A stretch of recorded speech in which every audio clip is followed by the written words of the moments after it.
Saya kalau di Pramuka ini malahan lebih sering mandi di Pramuka daripada di rumah. Keren kan? Jadi itu tergantung Biasa. kepribadian orang.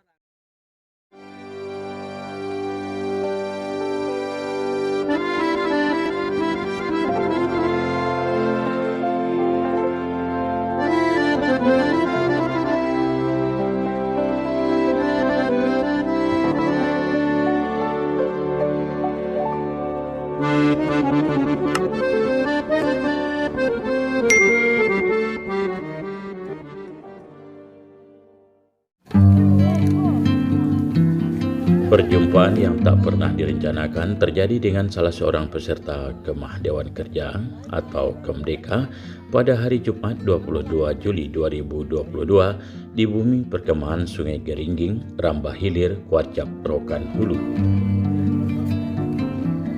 Peserta itu bernama Rian Zulyansyah, utusan DKR Ujung Batu. Berjumpa dengannya setelah bertemu pertama kali saat Rian sebagai peserta lomba tingkat 2 Pramuka Penggalang 6 tahun yang lalu. Kini, Rian yang lahir di Ujung Batu 1 Februari 2005 ini sudah menjadi siswa SMA Negeri 1 Ujung Batu, Rokan Hulu. Tentunya berbeda dengan situasi dan kondisi saat sebagai murid SD waktu itu.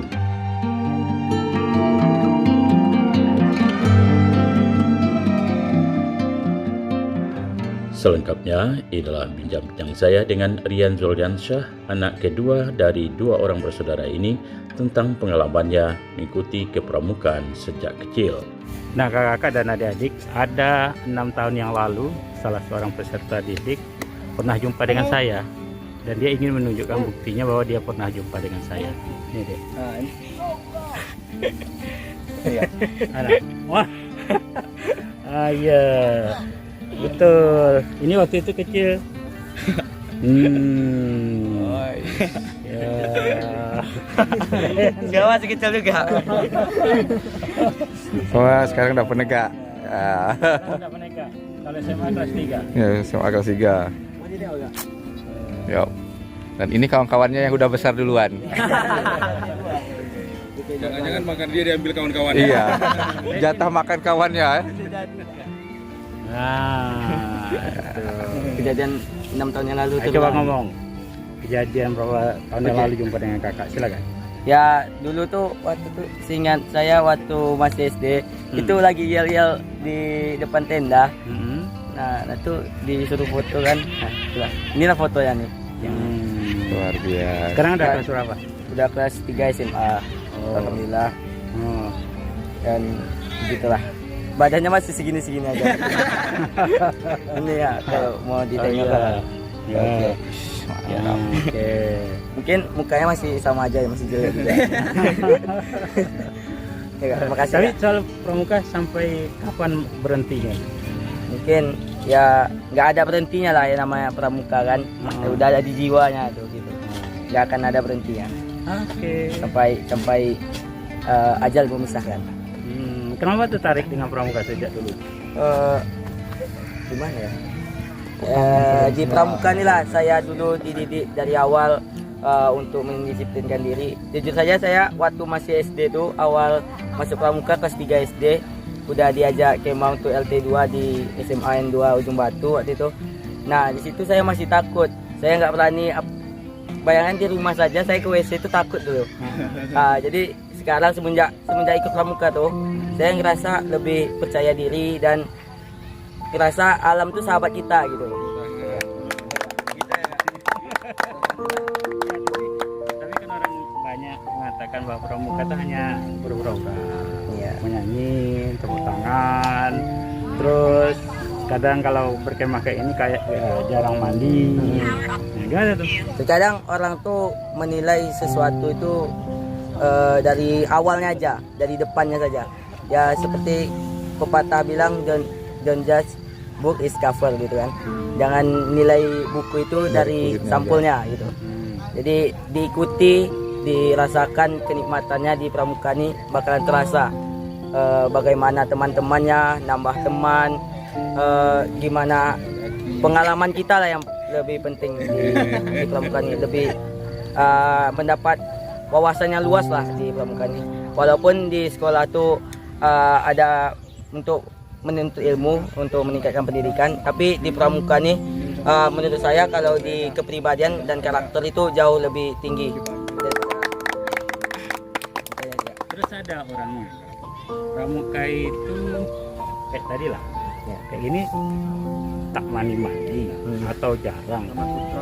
Gimana nih kita menyikapi kalau ada hal tanggapan seperti itu? Tanggapan saya sih kalau mandi tergantung kepribadiannya juga. Misalnya jujur saja saya kalau di pramuka ini malahan lebih sering mandi di pramuka daripada di rumah.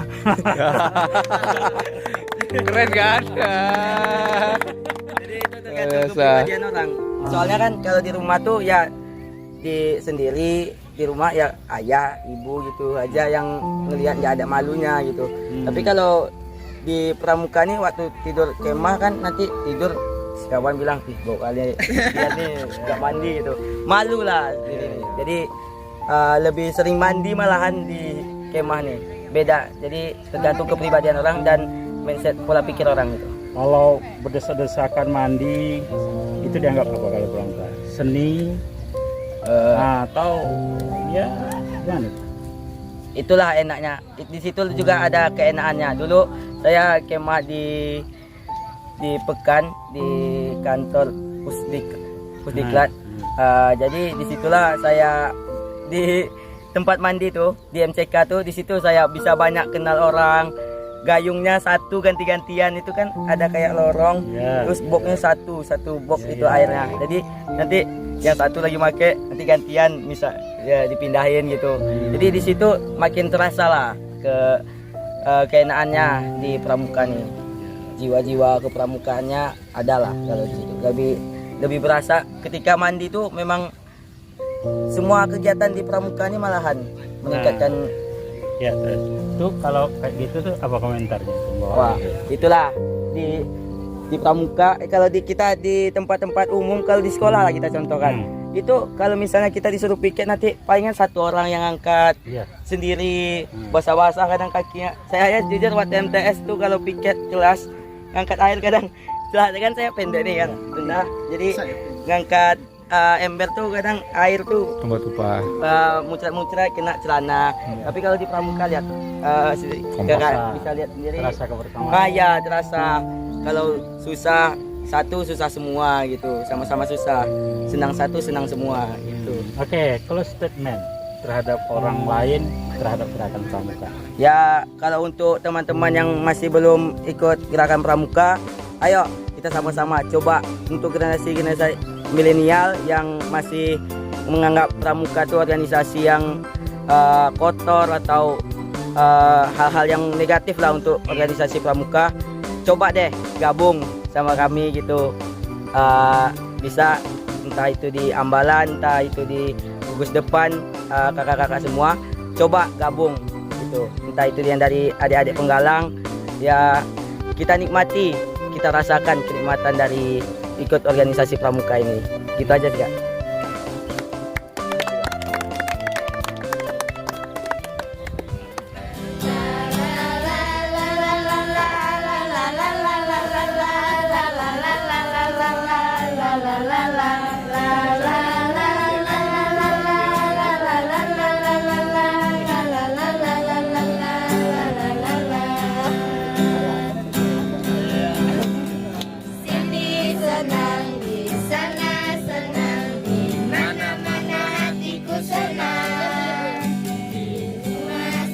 Demikian kabar yang telah kita saksikan tentang salah seorang anggota gerakan pramuka yang selalu ikut kegiatan kepramukaan sejak kecil. Semoga Rian Julyansah tetap ikut kepramukaan sampai akhir hayat. Sukses buat Rian dan sukses juga buat kita semua. Terima kasih atas perhatian kita dan salam pramuka.